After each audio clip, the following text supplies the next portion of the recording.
Hi guys, so I wanted to show you this interesting interview between Channel 4 News and a behavioral scientist on the issue of reducing the social distancing limit from 2 meters down to just 1 meter. So let's hear what they had to say. So will the new proposals get people out drinking and dining and spending money, or is caution still the word? I'm joined by Stephen Reicher, a behavioural scientist who's one of the experts who fed into the group that designed the lockdown guidelines. Where do you think the public is now, especially on things like drinking and going to pubs? Well, the latest polling showed that most people still favoured, at least last week, favoured the 2 metre rule over a 1 metre rule. I think everybody wants to go out. I mean, there's no doubt it would be quite nice to be able to go down the pub tonight. At the same time, one of the things that's been striking, I think, throughout the pandemic has been people's understanding of the best way to get through this is to strictly observe restrictions, to push down the infections as far as possible, so we can return to normal. And the real danger is if we get the timing wrong. And if we relax too early, the danger is that infections could spike again, and we could waste all the good efforts that we made over 3 months. And as you said at the outset, the figures don't look as good as we'd hoped they looked. So yesterday, for instance, there were 1,346 more infections, more than on the day we went into lockdown, which was 947. The R is stubbornly high and near 1. The WHO told us that we weren't in a good position to have restrictions. And what they also said was that if you relax the distance restrictions from 2 meters to 1 meter and increase the risk in that way, you need to put in place really strong mitigations, like wearing masks, like hygiene, and so on. And the problem is that if we're talking about pubs and restaurants, well, you can't go to the pub and drink and wear a mask at the same time. But is there a difference? So I think it is a real risk. Is there a difference between the hospitality and everything else? I mean, you know, just anecdotally, I went to a department store this week. It was pretty empty, but the pub near me that is serving takeaway has got people queuing up outside as if nothing had ever happened. Well, as I say, overall, the figures show that adherence has been remarkably high. The difficulty is, of course, that when we see violations, they're far more striking. They're also far more newsworthy, and therefore they're reported far more than the mundane reality that one hell of a lot of people are going along with restrictions.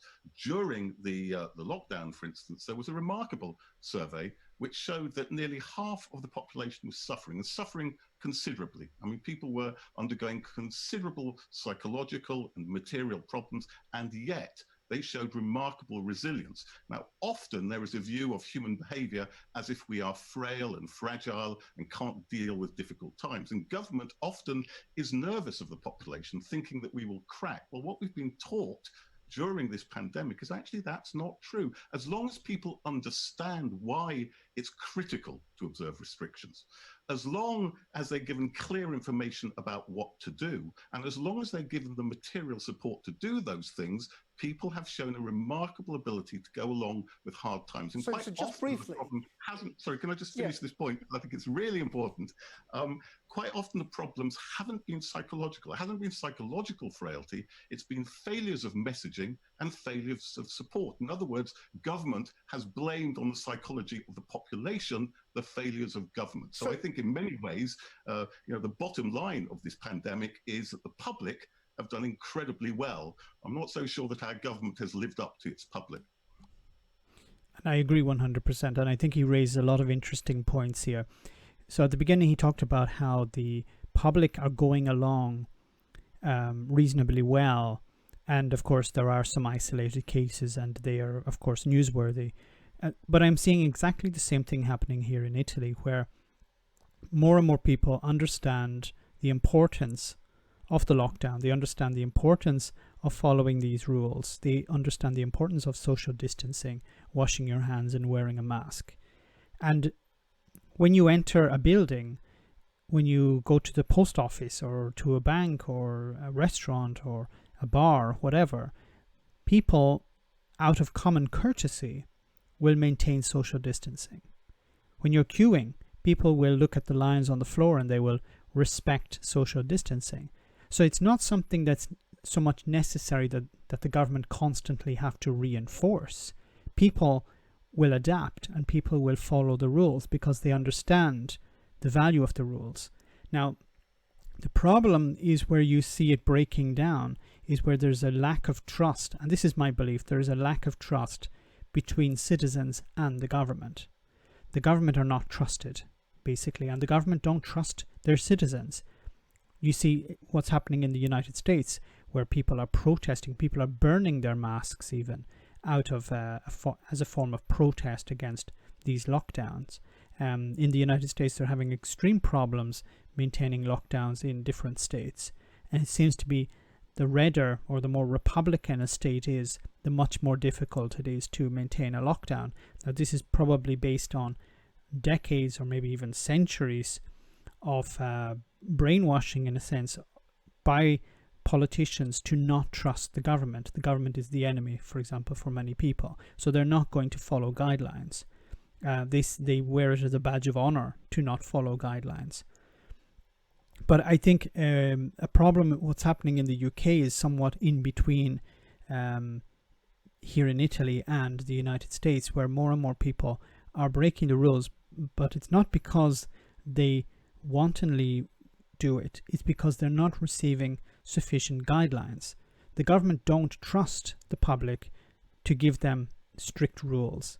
So what they do is they allow the citizens themselves to apply their own rules. They're afraid, in a sense, of giving strict rules because they're afraid that the citizens will rebel. They're afraid that people will break, people will resist and go against the rules. But once again, this is a basic breakdown in trust between the government and the people who put that government in place.